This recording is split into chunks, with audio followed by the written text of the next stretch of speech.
بسم الله الرحمن الرحيم والعاقبة للمتقين والصلاة والسلام على سيدنا محمد وآله وصحبه أجمعين. فقد قال الله تعالى في القرآن العظيم: وما آتاكم الرسول فخذوه. فقد قال رسول الله صلى الله عليه وسلم: من زار قبري وجبت له شفاعتي. அளவற்ற அருளாளனும் நிகரற்ற அன்புடையனுமாகிய அல்லாஹுவின் திருநாமம் கொண்டு ஆரம்பம் செய்கின்றேன். வான் வையம் புகழ் அனைத்தும் ஏக வல்லோனாகிய வல்லோன் அல்லாஹு தஆலா ஒருவன் மீது மட்டுமே என்றென்று முறைத்தாகட்டுமாக. நபிகள் பெருமானார் ஸல்லல்லாஹு அலைஹி வஸல்லம் அன்னார் மீதும் அன்னாரின் வழிவந்த உத்தம சத்திய சஹாபாக்கள், தாபிஈன்கள், தபஅ தாபிஈன்கள், நாதாக்கள், ஷஹதாக்கள், அவுலியாக்கள், உலகத்தில் பிறந்த மூமினான முஸ்லிமான ஆண்கள் பெண்கள் அனைவர்கள் மீதும், குறிப்பாக நம் அனைவர்கள் மீதும் அல்லாஹ்வுடைய அன்பும் அருளும் என்றென்றும் குன்றாமல் குறையாமல் நிலவட்டுமாக. ஆமீன். அஸ்ஸலாமு அலைக்கும் வரஹ்மத்துல்லாஹி வபரகாத்துஹு. சென்ற வாரம் கஅபாவுடைய சிறப்புகளை நாம் கேட்டோம். அதைத் தொடர்ந்து நபி அவர்கள் ஹரமை என்ற ஒரு வார்த்தையை பயன்படுத்தி இருக்கிறார்கள்.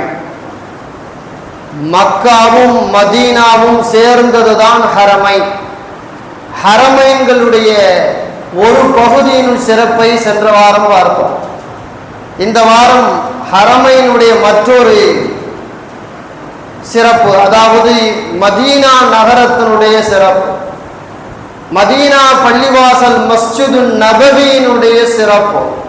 இதை பற்றி நிறைய செய்திகளை நபிகள் பெருமானார் ஸல்லல்லாஹு அலைஹி வஸல்லம் அவர்கள் நமக்கு சொல்லிவிட்டு சென்றிருக்கிறார்கள். அதாவது உலகத்திலேயே பள்ளிவாசல்களில் தொழுதால் வீட்டில் தொழுவதை விட, கடைவீதிகளில் தொழுவதை விட, மற்ற பொது இடங்களில் தொழுவதை விட கூடுதலான நன்மை பள்ளிவாசல்களில் உண்டு.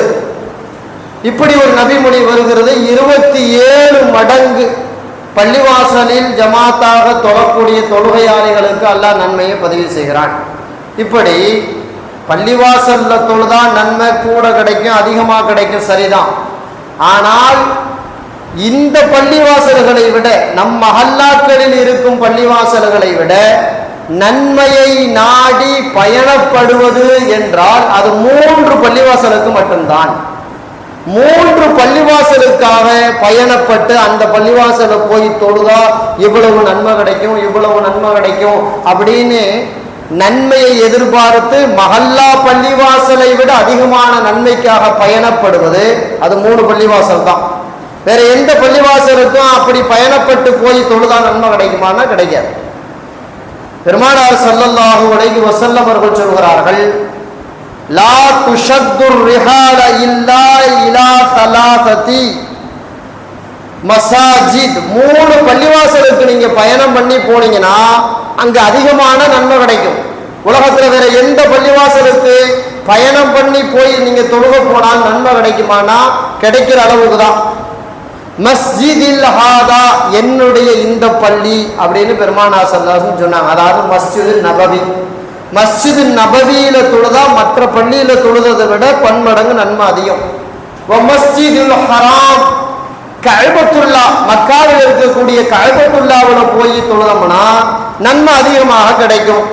மஸ்ஜிதுல் அக்ஸா, பலஸ்தீனத்தில் இருக்கக்கூடிய மஸ்ஜிதுல் அக்ஸா பள்ளிவாசல்ல போய் தொழுதா அங்கவும் அதிகமாக நன்மை கிடைக்கும்.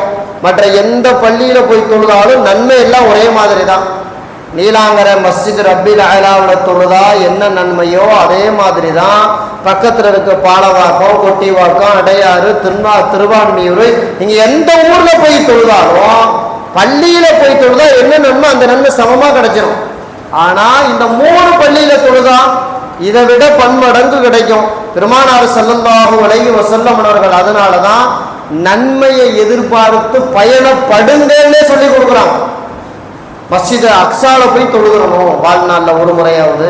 மஸ்ஜித் நபவியில போய் தொழுகிறணும், மஸ்ஜிதுல் ஹரம் ஷரீஃப்ல போய் தொழுகிறணும் அப்படின்னு ஆசை தனக்கு வரணும்.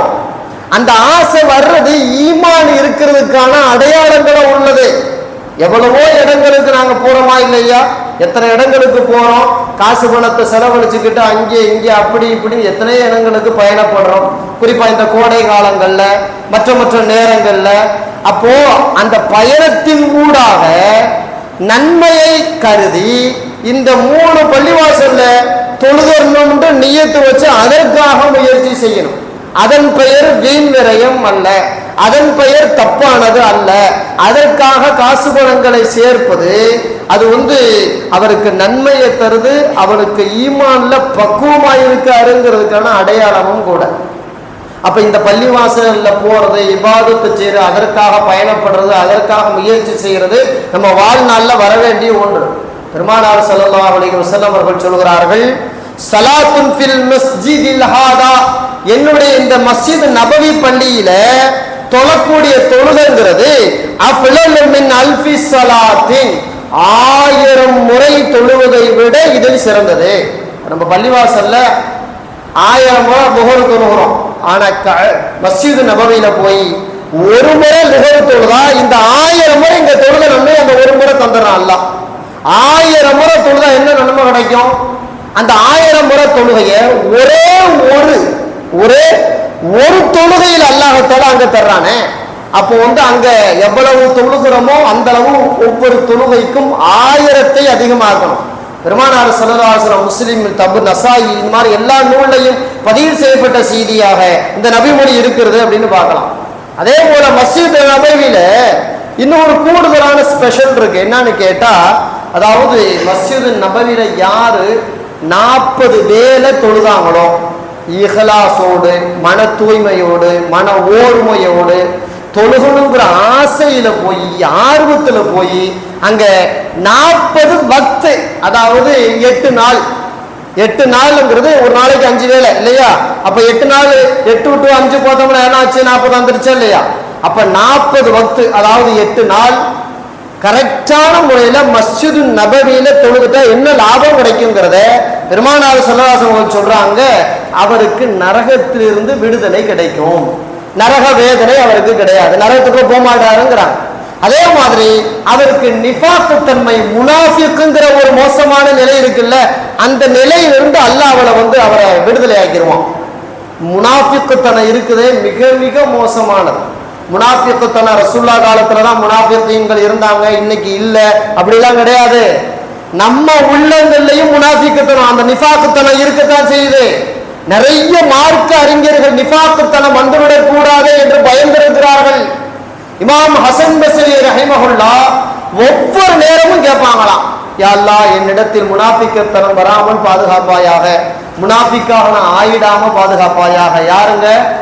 இந்த உலகத்திற்கு ஹதீஸை நிறைய கற்பித்து தந்த இமாம் ஹசன் பஸ்ரி ரஹிமஹுல்லாஹ் சொல்றாங்களே. ஏன் உமர் ரலியல்லாஹு தஆலா அதே வார்த்தையை சொன்னாங்களே, முனாஃபிக்காக நான் ஆகிவிடக் கூடாது என்று அச்சப்பட்ட காலங்கள் உண்டு. அப்படின்னா முனாஃபிக்குத்தனத்தில் இருந்தும் அவருக்கு விடுதலை, நரகத்தில் இருந்தும் அவருக்கு விடுதலை எப்படி கிடைக்கும்? மஸ்ஜித் நபவியில 40 வக்து தொழுதால் அவருக்கு அல்லாஹ் தஆலா இரண்டையும் பரிசாக தந்து விடுகிறான் என்பதை பெருமானார் ஸல்லல்லாஹு அலைஹி வஸல்லம் அவர்கள் சொல்கிறார்கள். முஸ்னத் அஹ்மதிலே நபிமொழி பதிவு செய்யப்படும். அப்படி இந்த பள்ளிவாசல்கள், குறிப்பாக மஸ்ஜித் நபவி பள்ளிவாசல்ல உலகத்திலேயே இல்லாத ஸ்பெஷல் மண்ணொன்று இருக்கு. பெருமானார் ஸல்லல்லாஹு அலைஹி வஸல்லம் சொல்கிறார்கள், புகாரி, முஸ்லிம், திர்மிதி இப்படி எல்லா நூல்களையும் இந்த செய்தியை பதிவு செஞ்சு வச்சிருக்காங்க. மா பைன பைத்தி வ மிம்பரி, என்னுடைய வீட்டுக்கும் என் பள்ளிவாசலுடைய இந்த மெம்பர் இருக்கு இல்லையா, படி ஏறி ஜும்மாவுக்கு, இந்த மெம்பருக்கும் மத்தியில கொஞ்சோண்டு இடம் இருக்கு. அது ரௌபா, அது சொர்க்கத்தினுடைய ஒரு பூங்கா. மின் ரியாலில் ஜன்னா, சொர்க்கத்தின் பூங்காக்களில் ஒரு பூங்காவாக அந்த இடம் இருக்கிறது என்று பெருமானார் ஸல்லல்லாஹு அலைஹி வஸல்லம் சொல்கிறார்கள். உலகத்திலேயே சொர்க்கத்தினுடைய இடத்தை பார்க்கணும், அங்க போய் தொழுகணும்னு ஆசைப்பட்டா மஸ்ஜித் நபவிக்கு போனா மட்டும்தான் கிடைக்கும். மஸ்ஜித் நபவியில மட்டும்தான் கிடைக்கும். கஅபத்துல்லாஹ்வுல கூட ரசூலுல்லாஹ் இந்த இடத்தை காட்டி சொர்க்கத்தினுடைய ஒரு துண்டுன்னு சொன்னாங்களான்னு கேட்டா இல்ல. ஆனா மஸ்ஜிதுல் நபவியில மட்டும்தான் அது இருக்கு, வேற எந்த பள்ளியிலையும் கிடையாது. அதனாலதான் அந்த இடத்துல தொழுகிறதுக்கு இன்னைக்கு நடைமுறை என்னன்னு கேட்டா டோக்கன், அதாவது இன்டர்நெட்ல பதிவு பண்ணி இருக்கணும். ஒரு முறை தான் கொடுப்பாங்க வாய்ப்பு. அந்த நேரத்துல போய் கடகடன்னு 2-3 நிமிஷம் தான் அதுவும் தரப்படும். அதுக்குள்ள தொழுதுட்டு அதுக்குள்ள துவா செஞ்சுட்டு வெளியே வந்துடணும். இன்னைக்கு போற ஹஜ்ஜுக்கு போற உம்ராவுக்கு போறவங்களுடைய பாஸ்போர்ட் எல்லாம் வாங்கி பதிவு பண்ணி ஒரு ஆளுக்கு ஒரு முறை தான் தொழுக அனுமதிங்கிற கட்டத்துக்கு வந்தாச்சு. ஆனா ஒரு காலத்துல இந்த கொரோனாவுக்கு முன்னாடி எத்தனை பேர் எவ்வளவு நேரம் வேண்டாலும் இப்போ தொழுதுக்கலாம், அப்படி ஒரு விசாலமான நிலைப்பாடு இருந்துச்சு. ஒரு ஹாஜி 10 முறை தொலை முயற்சி பண்றாரா, கூட்டம் இருக்கும், முண்டி அடிச்சுக்கிட்டு தான் இருப்பாங்க. அந்த ஒரு துண்டு நிலத்துக்குள்ள ஒரு ஒரு சின்ன நில இடம் தான், அதுக்குள்ள போய் தொழுகிறதுக்கு முண்டி அடிச்சுக்கிட்டு எத்தனை முறை வேண்டாலும் போய் தொழுவலாம். ஆனா இப்ப அப்படி தொழ முடியாத அளவுக்கு சட்டம் கொண்டு வந்துட்டாங்களே. அந்த இடத்துல தொழுகிறதுல என்னன்னு கேட்டா சொர்க்கத்துக்குள்ளேயே போய் தொழுவதற்கான நிலைப்பாட பெருமானார் ஸல்லல்லாஹு அலைஹி வஸல்லம் சொல்றாங்க. அதனாலதான் மார்க்க அறிஞர்கள் சொல்றாங்க, அந்த இடத்துக்குள்ள போய் நீங்க தொழுக வாய்ப்பு கிடைச்சு துவா செய்ய வாய்ப்பு கிடைச்சா அது இது அப்படி இப்படின்னு கேட்டுறாதீங்க, துவாவை நேரம் வீணடிச்சிடாதீங்க. ஏன்னா 3 நிமிஷத்துல இருந்து 5 நிமிஷம் தான் தரப்படும். போலீஸ் உடனே கொஞ்ச நேரம் இருக்கிறத பார்த்தா ஹஜி தஆல் அப்படிமா உடனே அந்த வார்த்தை வெளியே வந்துடும். ஹாஜி வெளியே வந்துருங்க, நகர்ந்து வந்துருங்க, அடுத்த ஆளுக்கு இடம் கொடுங்க அப்படின்னு சொல்லிடுவாங்க. 5 நிமிஷம் தான் பெரும்பாலும் கிடைக்கும். ஒரு ஆளுக்கு ஒரு முறை தான் இப்ப கிடைக்குது. அப்ப அந்த 5 நிமிஷத்துக்குள்ள ஒரு 2 ரக்காயத்தை தொழுக வேண்டியது. தொழுக முடிச்ச உடனே அல்லாஹ்ட்ட என்ன கேட்கணும்னு கேட்டா மார்க்க அறிஞர்கள் சொல்றாங்க, இறைவா இந்த துண்டு நிலம் எங்கள் பெருமானார் ஸல்லல்லாஹு அலைஹி வஸல்லம் அவர்கள் சொர்க்கத்தினுடைய ஒரு பூங்கா என்று சொல்லி இருக்கிறார்கள். நீ குர்ஆனில் வாக்கு தந்திருக்கிறாய், சொர்க்கத்துக்குள் நுழைந்தவரை நான் வெளியே அனுப்ப மாட்டேன் என்று. எனக்கு இப்போது இந்த இடத்தில் நுழை வாய்ப்பு தந்து விட்டாய். நான் இந்த சொர்க்கத்தின் ஒரு துண்டுக்குள் நுழைந்து விட்டேன். நான் இனிமேல் சொர்க்கத்தை தவிர எந்த இடத்திற்கும் நுழையக்கூடாது அப்படின்னு அல்லாஹ்ட்ட துஆவா கேளுங்கன்னு கற்றுக் கொடுக்குறான். அங்க போன கேட்கிற இதுதான் கேட்கணும், வேற எதையும் கேட்கக்கூடாது. ஏன்னா மார்க்க அறிஞர்கள் ஹதீஸையும் குர்ஆனையும் வச்சு ஆய்வு பண்ணி இப்படிதான் துவா இப்படிதான் கேட்கணும்னு ஒண்ணு கத்துக் கொடுத்தா அதை அப்படியே செஞ்சுட்டு போறதா சிறப்பு. அதை தாண்டி எதை கேட்டாலும் பரவாயில்ல, கபூலாகும். அதை தாண்டி எதை கேட்டாலும் கபூல் ஆகும். ஆனா இப்படி கேளுங்கன்னு பெருமானார் ஸல்லல்லாஹு அலைஹி வஸல்லம் ஏன் சொல்லி கொடுக்குறாங்கன்னு கேட்டா, அதாவது இந்த மார்க்க அறிஞர் ஏன் சொல்லி கொடுக்குறாங்கன்னு கேட்டா குர்ஆன் ஹதீஸினுடைய அறிவின் உட்பட இதற்குள்ளாக எல்லாம் வந்து விட்டது. அதனால சொர்க்கத்தினுடைய ஒரு துண்டோன்னு சொன்னா உலகத்திலேயே மஸ்ஜிது நபவியை விட்டவர் எங்கேயுமே கிடையாது. வேற எந்த பள்ளிவாசலையும் அந்த ஒரு அமைப்பு, அது ஒரு நிலைப்பாடு எதுவுமே கிடையாது. காரணம் பெருமானார் ஸல்லல்லாஹு அலைஹி வஸல்லம் அவர்களுக்காக அல்லாஹ் தஆலா அந்த பள்ளிவாசலையும் அந்த புனிதமாக அந்த இடத்தையும் அல்லாஹ் தஆலா கண்ணியப்படுத்தி தந்திருக்கிறான். பெருமானார் ஸல்லல்லாஹு அலைஹி வஸல்லம் அவர்களுடைய நிலைப்பாட்டை அல்லாஹ் இப்படி குர்ஆன்ல பதிவு செய்திருக்கிறான், வமா ஆதாகுமுர் ரசூலு ஃபஹுதுஹு, உங்களுக்கு உங்க இறை தூதர் இது நல்லதுன்னு தந்தா புடிச்சுக்க அப்படிங்கிறான். அல்லாஹ் புடிச்சுக்க, வேணான்னு விட்டுறாத. ரசூலுல்லாஹ் எதெல்லாம் உனக்கு தந்தாங்களோ அதையெல்லாம் நீ வாங்கிக்க, விட்டுறாத அப்படின்ட்டு அல்லாஹ்வே சொல்லி கொடுக்கறதுனால ரசூலுல்லாஹ் இதையெல்லாம் சொல்லி கொடுக்குறான்.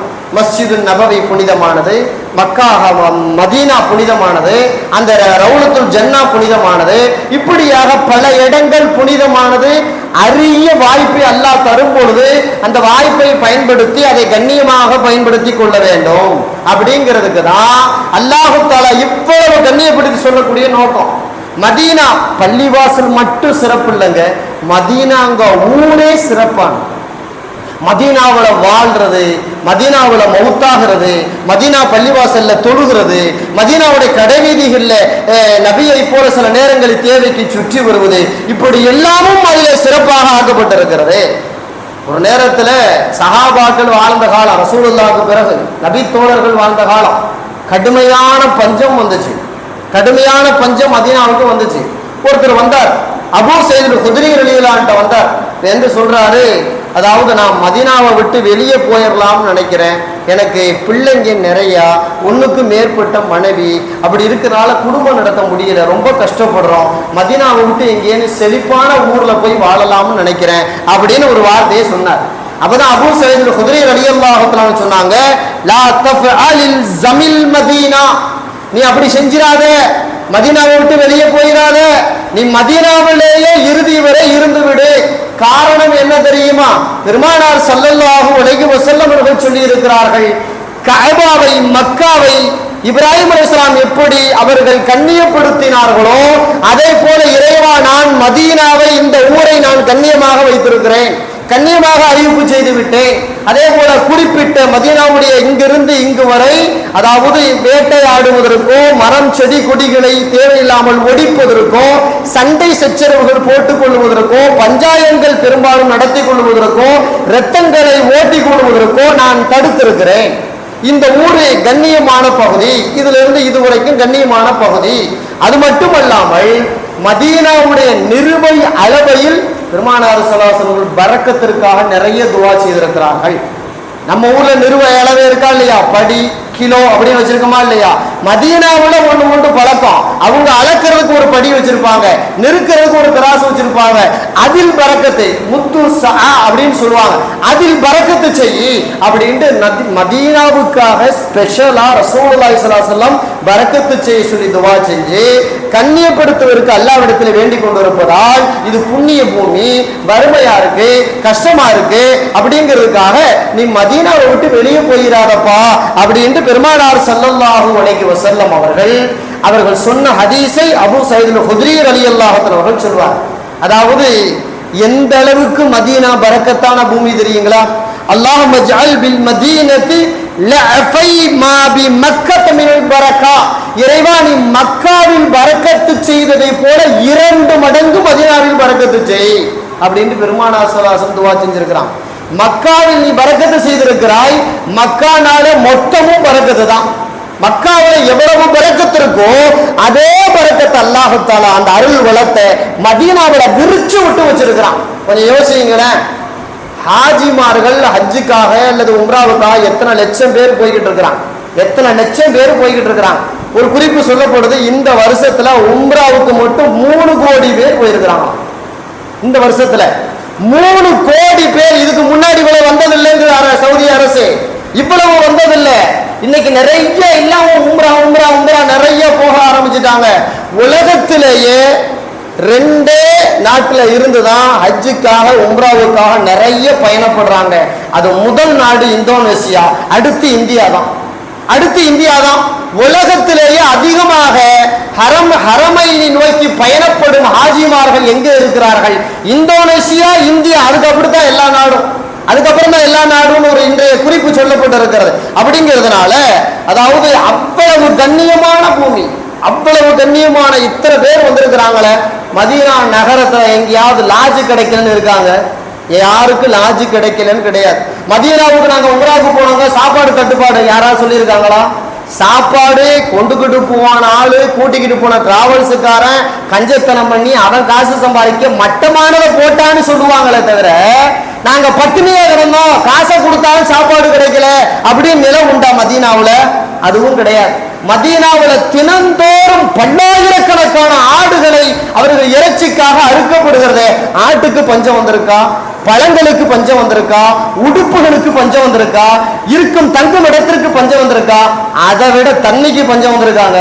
பாலைவன பூமி மதீனா, மக்கா, சவுதி நாடு பாலைவன பூமி. பஞ்சம் வந்திருக்குதா? நம்ம நாடு செழிப்பான பூமி. ஆனா பார்த்தா நமக்கு மெட்ராஸை பொறுத்த மட்டும் தண்ணி பஞ்சம் வருது, அப்பப்போ தலை விரிச்சாடுது. அப்படி மதீனாவிலே கிடையாது. மதீனாவிலே அப்படி கிடையாது, மக்காவிலே அப்படி கிடையாது. நீங்க 3 கோடி இல்ல 30 கோடி பேர் போனாலும் சரி அல்லாஹ் அங்க எல்லா வளத்தையும் வச்சிருக்கான். அந்த 2 ஹரமைனுக்குள்ள எல்லா வளமும் இருக்குங்க, எல்லா வளத்தையும் வச்சிருக்கான். இன்னொரு கணக்கெடுப்புல சொல்கிறார்கள், உலகத்துல எத்தனை நவீனமான பொருள்கள் கண்டுபிடிக்கப்படுகிறதோ அத்துணை நவீனமான பொருள்களும் மக்காவின் கடைத்தெருவிலும் மதீனாவின் கடைத்தெருவிலும் கிடைக்கும். எல்லா நவீனமான பொருளும் கிடைக்கும், எல்லாம் எந்த டெக்னாலஜியில உற்பத்தி ஆனாலும் கிடைக்கும். காரணம் பெருமானார் ஸல்லல்லாஹு அலைஹி வஸல்லம் அவர்கள் செய்த துவா.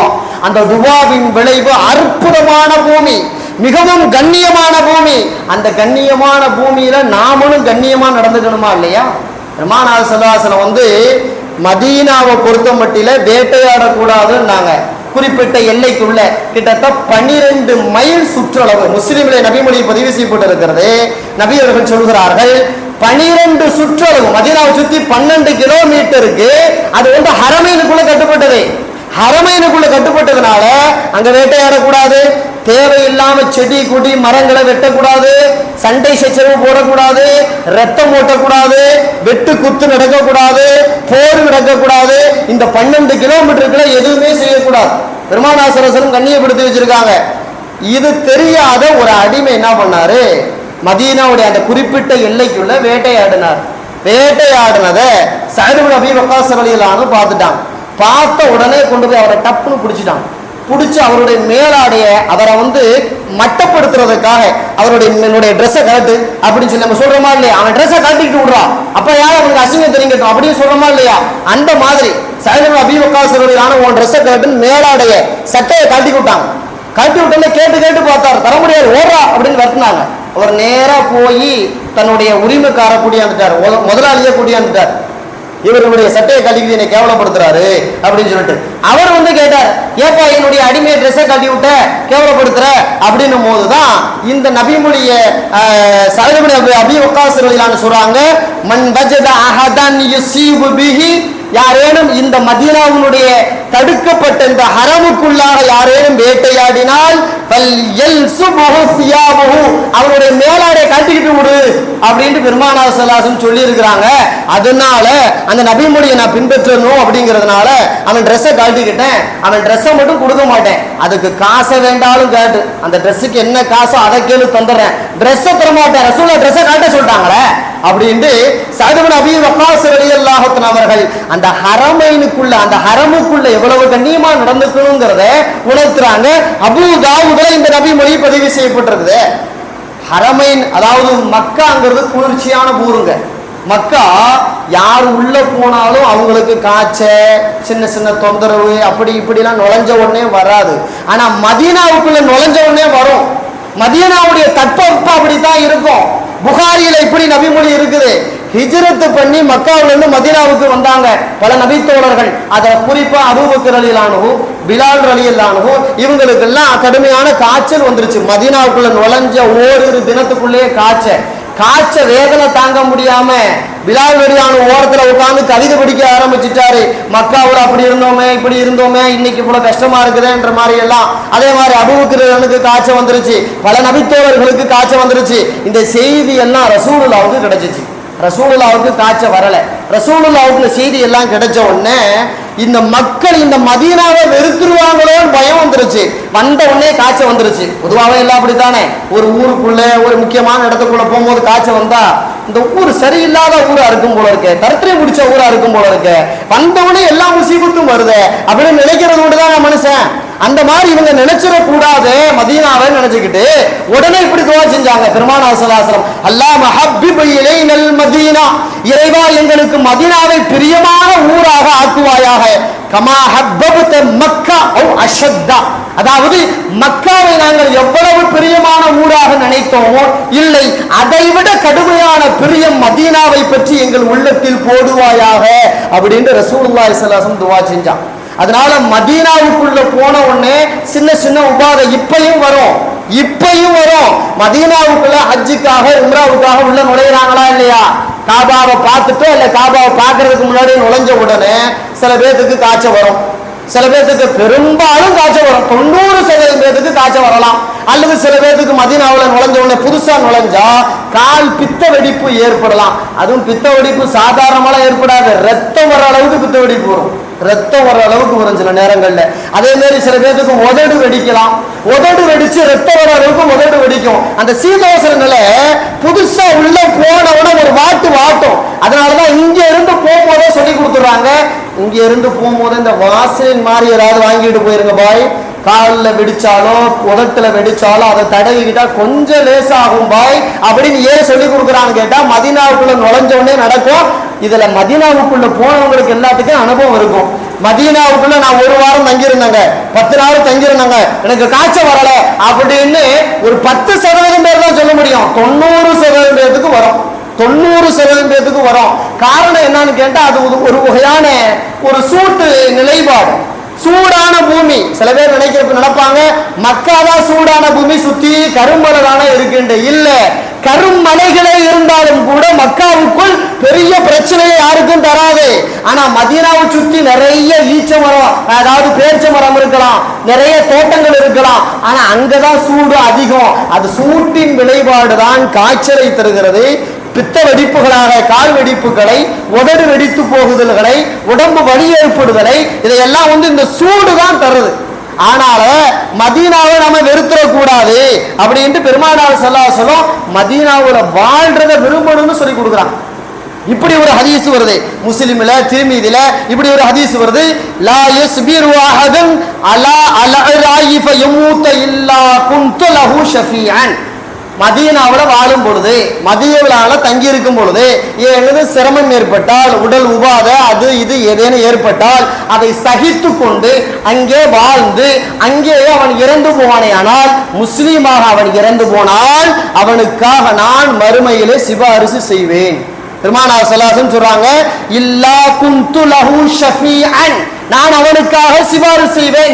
அவ் ஷஹீதன், அல்லது அவனுக்கு நான் முஸ்லீம் என்று அல்லாஹ்விடத்திலே சாட்சி சொல்லுவேன். இது பெருமானார் ஸல்லல்லாஹு அலைஹி வஸல்லம் கொடுக்கிற பெரிய பாக்கியம். ரசூலுல்லாஹ்வுடைய சிபாரிசு, ரசூலுல்லாஹ்வுடைய நற்சான்று மதீனாவுல வாழ்ந்து மௌத்தா போனவனுக்கு கிடைக்கும்னு சொன்னா பெரிய பாக்கியமா இல்லையா? உலகத்துல வேற எந்த பூமிக்கும் இல்லையே இவ்வளவு பெரிய பாக்கியம், இவ்வளவு பெரிய நற்சான்று, எதையுமே சொல்ல முடியாது. இமாம் மாலிக் ரஹிமஹுல்லாஹ் மதீனாவிலேயே பிறந்து மதீனாவிலே வாழ்ந்தாங்க. ஆனா மதீனா விட்டு வெளியே போகவே மாட்டாங்க. மதீனாவை விட்டு வெளியே போகவே மாட்டாங்க. அன்னைக்கு தலைமை அரசு எந்த ஊர்ல இருந்துச்சுன்னு கேட்டா, இன்னைக்கு இருக்கக்கூடிய ஈராக் பக்தாதுல இருந்துச்சு. பக்தாது தான் இஸ்லாமிய அரசனுடைய தலைநகரமா இருந்துச்சு. அங்க இருந்து நிறைய ஆட்சியாளர்கள் இமாம் மாலிக் ரஹிமஹுல்லாஹ் பணிவா கேட்டாங்க, மிகப்பெரிய மேதை நீங்க, அங்க வந்துருங்க, நிறைய மார்க்க அறிவு மக்களுக்கு போதிக்கலாம். மதீனாவை விட மக்களுடைய போக்குவரத்து அங்க நிறைய இருக்க கூடும், ஏன்னா நிறைய கவர்மெண்ட் அதிகாரிகள் அங்கதான் இருப்பாங்க அப்படின்னு எவ்வளவோ கெஞ்சி பார்த்தாங்க, எவ்வளவோ பணிவா கேட்டு பார்த்தாங்க. இமாம் மாலிக் ரஹிமஹுல்லாஹ் மதீனாவை விட்டு போகவே மாட்டேன்ட்டாங்க. மதீனாவை விட்டு மாலிக் ரஹிமஹுல்லாஹ் போனதுன்னு பார்த்தா ஹஜ்ஜுக்கு உம்ராவுக்கு மட்டும்தான் போனான், வேற எதுக்கும் மதீனா விட்டு வெளியே போகல. ஏங்க மதீனா விட்டு வெளியே வர மாட்டீங்க அப்படின்னு கேட்ட பொழுது சொன்னாங்க, மதீனாவிலேயே வாழணும், மதீனாவிலேயே மௌத்தாகணும், ரசூலுல்லாஹ்வுடைய சிபாரிசு வேணும்ல. ரசூலுல்லாஹ்வுடைய சிபாரிசு ஈஸியா கிடைக்கணும்னா மதீனாவில மௌத்தாதான் கிடைக்கும்.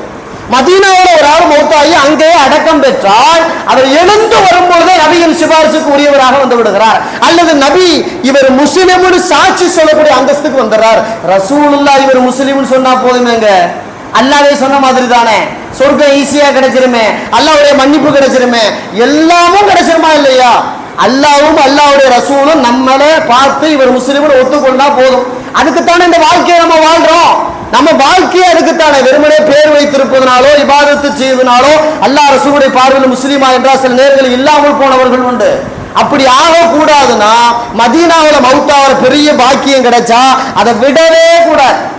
உமர் ரலியல்லாஹு தஆலா அன்ஹு ஜனாதிபதி பொறுப்புல தான் இருந்தாங்க, மதீனாவுல தான் ஆட்சி பண்ணாங்க. ஆனா அவங்களுக்கு என்ன பயம் வந்துருச்சுன்னு கேட்டா, ஏதேனும் வேலைகளுக்கு தேவைகளுக்கு வெளியே போய் அங்க மௌத்தாயிருவோமோன்னு பயம் வந்துருச்சு. ஏன்னா ஆட்சி பொறுப்புல இருக்காங்களா இல்லையா? அப்பப்ப ஈராக்குக்கு பயணம் பண்ணுவாங்க, ஷாமுக்கு பயணம் பண்ணுவாங்க. ஆட்சி பொறுப்புல இருந்தனால பயணங்கிறது அன்னைக்கெல்லாம் கிட்டத்தட்ட மாத கணக்க பயணம். இன்னைக்கு பிளைட்ல ஏறி இறங்குற மாதிரிலாம் கிடையாது. இங்க இருந்து ஷாமுக்கு போகணும்னா 40 நாள் ஆகும், ஒட்டகத்துல உட்கார்ந்துகிட்டே போகணும், கஷ்டமான பயணங்கள், பாலைவனத்துல பயணம். இந்த பயணங்கள் நிலையெல்லாம் பார்த்துட்டு நான் ஆட்சி பொறுப்புல வேற இருக்கிறேன்னு மதீனாவுல இருந்துட்டு வெளியே போகும்போது மௌத்தாயிட்டா என்ன ஆகிறது அப்படின்னு நினைச்சுக்கிட்டு தான் இப்படி துவா செஞ்சாங்க. புகாரியில நபிமொழி பதிவு செய்யப்பட்டு இருக்கிறது, அல்லாஹ் மர்சுக்னி ஷஹாதத்தன் ஃபீ சபீலிக், இறைவா எனக்கு இறை வழியில் போய் உயிர் துறக்கும் பாக்கியத்தை எனக்கு தா, ஷஹீதாகும் பாக்கியத்தை எனக்கு தா அப்படின்னு கேட்டாங்க. அடுத்து கேட்டாங்க, வஜ்அல் மௌதி ஃபீ பலதி ரசூலுல்லாஹி ஸல்லல்லாஹு அலைஹி வஸல்லம், ரசூலுல்லாஹ்வுடைய ஊர்ல நான் மௌத்தாகணும், அந்த பாக்கியத்தை கொடுன்னு கேட்டாங்க. இது ரெண்டுமே முரணானதுங்க, இது ரெண்டுமே முரணானது. அப்ப பக்கத்துல இருந்த ஹப்ஸா அம்மா கேட்டாங்க, என்ன வாப்பா நீங்க ரெண்டுமே வித்தியாசமா துவா செய்தீங்களே, அல்லாஹ்வுடைய மலியில மௌத்தானன்னு கேட்டா மதீனாவை விட்டு வெளியே போய் போருக்கு போகணும், போர்ல போய் அங்க யுத்தத்துல ஷஹீத் ஆகணும், யுத்தத்துக்குள்ள ஷஹீதானாதான் இவர் நீங்க ஷஹீதுன்னு சொல்லப்படும். மதீனாவுடைய குறிப்பிட்ட எல்லைக்குள்ள போர் நடக்கக்கூடாதுன்னு சட்டம் இருக்கு. நீங்க ஷஹீதாகவும் ஆசைப்படுறீங்க, ரசூலுல்லாஹ்வுடைய ஊர் மதீனாவுக்குள்ளே மௌத்தாகவும் ஆசைப்படுறீங்க. இது ரெண்டுமே எதிர்முறையாச்சேன்னாங்க. அப்போ உமர் ரலியல்லாஹு சொல்றாங்க, ஹப்ஸா அல்லாஹ் நினைச்சா முடியும், ஹப்ஸா அல்லாஹ் நினைச்சா முடியும், இது ரெண்டும் எனக்கு வேணும், ரெண்டையும் நான் விடுறதுக்கு விருப்பம் இல்லை அப்படின்னு துவா செஞ்சுக்கிட்டே இருந்தாங்க. ஹயாத்து சஹாபாவில இப்படி பதிவு செய்கிறார்கள் என்னவென்றால், இறுதியாக உமர் ரலியல்லாஹு எப்படி மௌத்து வந்துச்சு?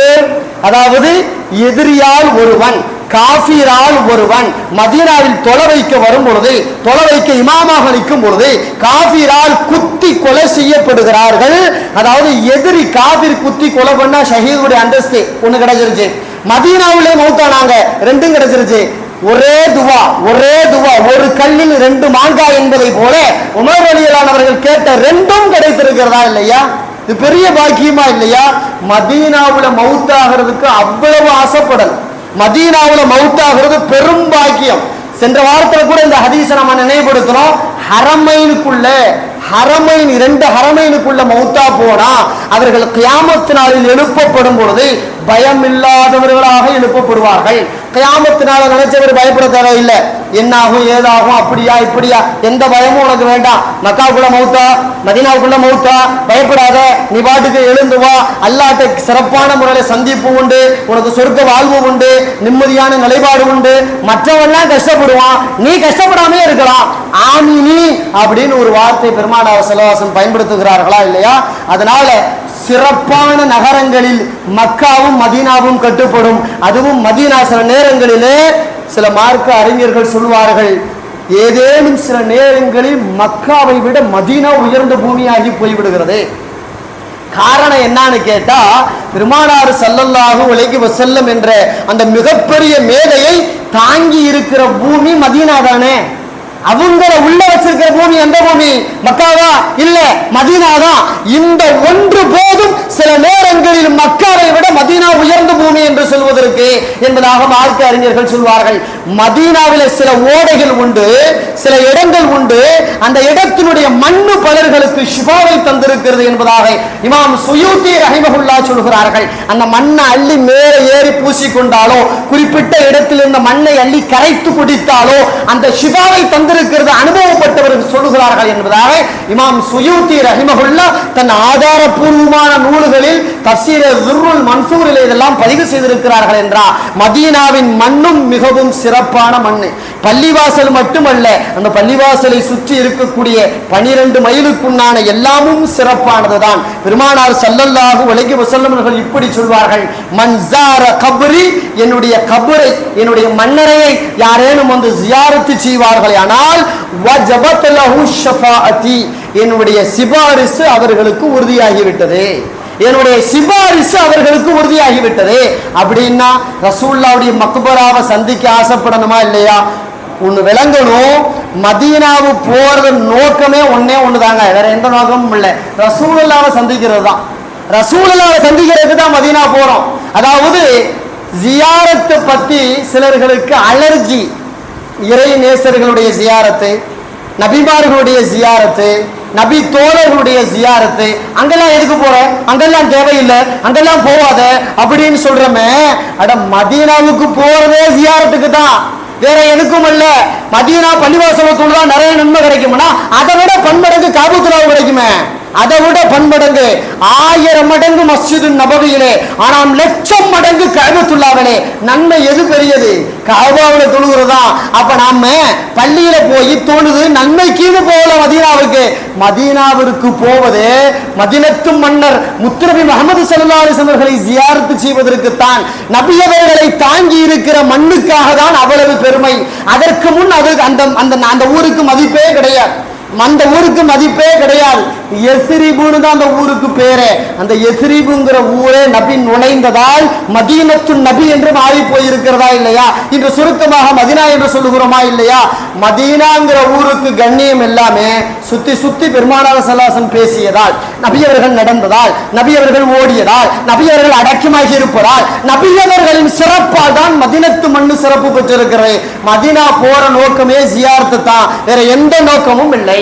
அதனால ஜியாரத்து போனா நபி அவர்களை சந்தித்தால் நிச்சயமாக நபியின் சிபாரிசு கிடைக்கும், வாழ்க்கை வெளிச்சமாகி போய்விடும், இரு உலகத்திலும் வெற்றி கிடைப்பதற்கு வாய்ப்பு உண்டு. இப்படி ஒரு நபிமொழி இருக்கிறது. மன் ஜாரனி பஅத மௌதி, மௌத்துக்கு பிறகு என்னை யாருக்கு ஜியாரத்து செய்கிறாரோ ஃபகஅன்னமா ஜாரனி ஃபில் ஹயாத்தி, என்னை இறப்பதாவது என்னுடைய வாழ்நாளை என்னை சந்தித்தவரை போல. வாழ்நாள்ல ரசூலுல்லாஹ்வை சந்திக்கிற பாக்கியம் நமக்கு கிடைக்கல, ஆனால் பாக்கியம் கிடைக்கும் யாருக்கு? நபியை ஜியாரத்து செய்பவர்களுக்கு கிடைக்கும். இது எவ்வளவு நூல்ல வந்திருக்கு அந்த ஹதீஸ், தாரகுத்னி, தபரானி, பைஹகி, அது தர்கீப் தர்கீப், இப்படி ஏராளமான நூல்கள் இந்த நபிமொழி பதிவு செய்யப்பட்டிருக்கிறது. நபி அவர்களை நேரடியாக சந்தித்ததை போலதான் நபி அவர்களை மன்னரையில் போய் சந்தித்தாலும் உண்டு, அதற்குண்டான சவாபு கிடைக்கும். அதனாலதான் சொல்லப்படுகிறது, மஸ்ஜிது நபவியிலே நபி அவர்களை சந்திக்க போனால் சாதாரணமாக சென்று விடாதீர்கள், உயிரிலும் மேலான அல்லாஹ்வுக்கு நெருக்கமான சொர்க்கத்திற்குள் முதலில் காது பதிக்கும் மாமனிதரை நபி அவர்களை, அவர்கள் பூமிக்கு கீழாலே உயிரோடு தான் இருக்கிறார்கள், தொழுது கொண்டு இருக்கிறார்கள், இபாதத்தின் நிலையில இருக்கிறார்கள். நாம் போகும்பொழுது அவர்கள் நம்மை பற்றி பதிவு செய்யப்படுகிறது, நம் ஸலவாத்துக்கள் அவர்களுக்கு கற்பிக்கப்படுகிறது. அபூதாவுதில் இப்படி ஒரு நபிமொழி இருக்கிறது, உலகத்தில் யாரெல்லாம் ஸலவாத்து சொல்வார்களோ அந்த ஸலவாத்தை எடுத்து கொண்டு போவதற்கென்று பிரத்யேகமான மலக்குமார்கள் உண்டு. அவர் நேர அங்க போய் யா ரசூலுல்லாஹ் இன்னார் மயம் இன்னாரு உங்க மேல இந்த இடத்துல உட்கார்ந்து கொண்டு இப்படி ஸலவாத்து சொன்னாரு அப்படின்னு பதிவு செஞ்சா நம்ம பேரெல்லாம் ரசூலுல்லாஹ்வுக்கு தெரியும்னு அர்த்தம். அப்படிதானே? நம்ம பேர் மட்டுமல்ல, நம்ம அத்தா பேரும் அவருக்கு தெரியும், பெருமானார் ஸல்லல்லாஹு அலைஹி வஸல்லம் தெரியும். அப்படின்னா ரசூலுல்லாஹ்வுக்கு நம்முடைய பயோடாட்டாவே தெரியும், நம்மளை பத்தி மொத்த விவரமும் தெரியும். நாம அங்க போறோம், போகும்போது எப்படி போகணும்? சும்மா சர்வ சாதாரணமா போயிடக்கூடாது, பெரிய விஐபி சந்திக்க போறோம், பெரிய விஐபி. இந்த படைப்பிலேயே மனித படைப்பிலேயே அல்லாஹ்வுக்கு பெரிய விஐபி பெருமானார் ஸல்லல்லாஹு அலைஹி வஸல்லம் மட்டும்தான், அதுக்கு அடுத்து தான் எல்லாரும் வருவாங்க. அப்படிப்பட்ட பெரிய விஐபி சந்திக்க போற பொழுது நாம எப்படி போகணும்? மார்க்க அறிஞர்கள் சொல்றாங்க, புத்தாடை உடுத்தி கொள்ளுங்கள். பெருநாளைக்கு வரும்பொழுது சந்தோஷமா வர்றமா இல்லையா? அழகான ட்ரெஸ் உடுத்தி வர்றமா இல்லையா? அந்த மாதிரி புத்தாடையை உடுத்தி கொள்ளுங்கள். நறுமணம், நல்ல உயர்வான நறுமணத்தை பூசிக்கொள்ளுங்கள். கண்களுக்கு சுர்மா இட்டுக் கொள்ளுங்கள். சுன்னத்தான ஆடைகளை அணிந்து கொள்ளுங்கள். கண்ணியமான தாடிகளை வைத்துக் கொள்ளுங்கள். இப்படி எல்லா வகையிலும் கண்ணியம் பேணி பெருமானார் ஸல்லல்லாஹு அலைஹி வஸல்லம் போய் ஸலவாத்து சொல்லி சலாம் சொல்லி வரும்பொழுது நபி அவர்களுடைய சிபாரிசு நமக்கு தானாக கிடைக்கிறது. ஒரு பத்திரிகை செய்தி சொல்றான், உலகத்திலேயே 1 மணி நேரத்திற்கு வெறுமனே கடந்து போவதற்கு மட்டும் பயணிப்பதை ரசூலுல்லாஹ் இடத்துல அந்த மக்பராவை நோக்கி 1 மணி நேரத்திற்கு 4000 பேர் கடந்து போகிறார். கொஞ்சம் யோசிங்க, பள்ளிவாசல் மஸ்ஜித் நபவியை கிட்டத்தட்ட இஷாவுக்கு பிறகு அடைக்கிறாங்க, தஹஜ்ஜத்துல திறந்துருவாங்க. கிட்டத்தட்ட கணக்கு எடுத்து நீங்க பாத்தீங்கன்னா ஒரு 6 to 7 மணி நேரம் தான் அடைக்கப்படுது, அவ்வளவுதான், அதுக்கு மேல அடைக்கப்படுறது இல்ல. கிட்டத்தட்ட 24 மணி நேரத்துல ஒரு 7 மணி நேரம் அப்படி போயிடுச்சுன்னு வச்சுட்டா 17 மணி நேரம். 1 மணி நேரத்திற்கு நபியை பார்த்து சலாம் சொல்றதுக்கு மட்டும் கடந்து போற கூட்டம் 1 மணி நேரத்துக்கு 4000 பேனா. அந்த பத்திரிகையே ஒத்துக்கொள்றான், உலகத்திலேயே சலாம் சொல்லுவதற்காக பயணப்படும் கூட்டம் இந்த மதீனா நகரை தவிர வேற எங்கும் கிடையாது, வேற எங்கேயும் கிடையாது. அவர் எதுக்குங்க போறேன், போய் மணிக்கணக்கா பேசணுங்க அப்படின்னு பல பேர் உண்டு. ஆனா போய் சலாம் சொன்னதோட போயிடும், அவ்வளவுதான். அங்கேயும் பாத்தீங்கன்னா அந்த போலீஸ் நிப்பா, நின்று நகர்ந்துதான் போய்கிட்டு இருக்கணும், நிக்கவும் விட மாட்டான். ஹாஜி தால் சொல்லிக்கிட்டே இருப்பான். சில பேர் தள்ளி விடுவான், தள்ளி சொல்லிக்கிட்டே இருப்பான். இதை தாண்டி வேற எந்த வார்த்தையும் பேசவும் மாட்டான், யாரும் நிக்கவும் முடியாது. அப்ப கடந்து போறாங்க 1 மணி நேரத்துக்கு 4000 பேருனா பெரிய பாக்கியமா இல்லையா? இந்த நசீபு கிடைக்கணுமா இல்லையா? காசை வச்சுக்கிட்டு நம்ம என்ன செய்ய போறோம்? பெருமானார் ஸல்லல்லாஹு அலைஹி வஸல்லம் அவர்களை அடிக்கடி சந்தித்துக் கொண்டே இருப்பதன் மூலமாக நம்முடைய ஈமான் பலம் பெறுகிறது. அதனால்தான் ஹஜ்ஜுக்காக போகும்போது நபி அவர்களை சந்தியுங்கள், உம்ராவுக்காக போகும்போது நபி அவர்களை சந்தியுங்கள் என்றெல்லாம் சொல்லக்கூடிய நோக்கம் இது மட்டுமாகத்தான் இருக்கும். நபி அவர்களின் சிபாரிசு வேண்டும் என்று விரும்புபவர்கள் நபி அவர்களை சந்தித்தே தான் ஆக வேண்டும். அதனாலதான் சொல்றாங்க, அந்த நபியை சந்திக்க போகும் பொழுது சண்டை சச்சரவு போட்டுக் கொள்ளாதீங்க, அங்க போய் சலபுலான் என்று சத்தங்கள் போடாதீங்க. நபி அவர்கள் முன்னால் சப்தத்தை உயர்த்தி பேசினால் குர்ஆன் பேசுகிறது, உங்களுடைய எல்லா பாவங்களும் அழிக்கப்படுவதை போல உங்களுடைய நன்மைகள் எல்லாம் அழிந்து போகும். நன்மை பூரா போயிருமா. வாழ்நாள் முழுக்க சேர்த்து வச்ச நன்மையை அழிக்கிற பெரும்பாவம் என்ன தெரியுங்களா? நபியவர்களுக்கு முன்னால் சத்தமிட்டு பேசினால் நன்மைகள் அழிந்து போகும். அல்லாஹ்வே குர்ஆன்லயே வசனங்களாக பதிவு செய்திருக்கிறானா இல்லையா? அதனாலதான் ஜியாரத்துக்கு போகும் பொழுது அமைதியாக போகணும், சண்டை சச்சரவு பண்ணக்கூடாது. தள்ளுமுள்ளு இருந்தாலும் நாம் அதை கண்டும் காணாமலோ அப்படியே கடந்து போக ஆசைப்படணும். அதனால்தான் சொல்லுகிறோம், மீண்டும் மீண்டும் உங்கள் தாய் தகப்பன்களுக்கு, உங்கள் மனைவி மக்களுக்கு, உங்கள் நண்பர்களுக்கு, உன் நேசத்திற்குரியவர்களுக்கு ஏதேனும் அன்பளிப்பு தருவதாக இருந்தால் அவர்களுக்கு ஹஜ் உம்ராவை அன்பளிப்பாக தாருங்கள். அதுதான் உலகத்தில் உயர்ந்த அன்பளிப்பு. அதை தாண்டி அன்பளிப்பு உலகத்தில் எவனாலும் தந்துவிட முடியாது. காரணம், ஹஜ் உம்ராவுக்குள்ளாக எல்லா வகையான இரண்டு உலகத்திற்கான வெற்றியும் இருக்கிறது. அதனால் நபியவர்களை சந்திக்கும் பெரும் பாக்கியம் இருக்கிறது. நபியவர்களை சந்திக்கும் பாக்கியத்தையும் வல்லோன் அல்லாஹ் தஆலா நமக்கும் நம்முடைய குடும்பத்தார்களுக்கும் பலமுறை நசீபாக்குவானாக. வ ஆகிரு தஅவானா அல்ஹம்துலில்லாஹி ரப்பில் ஆலமீன். அஸ்ஸலாமு அலைக்கும் வரஹ்மத்துல்லாஹி வபரகாத்துஹு.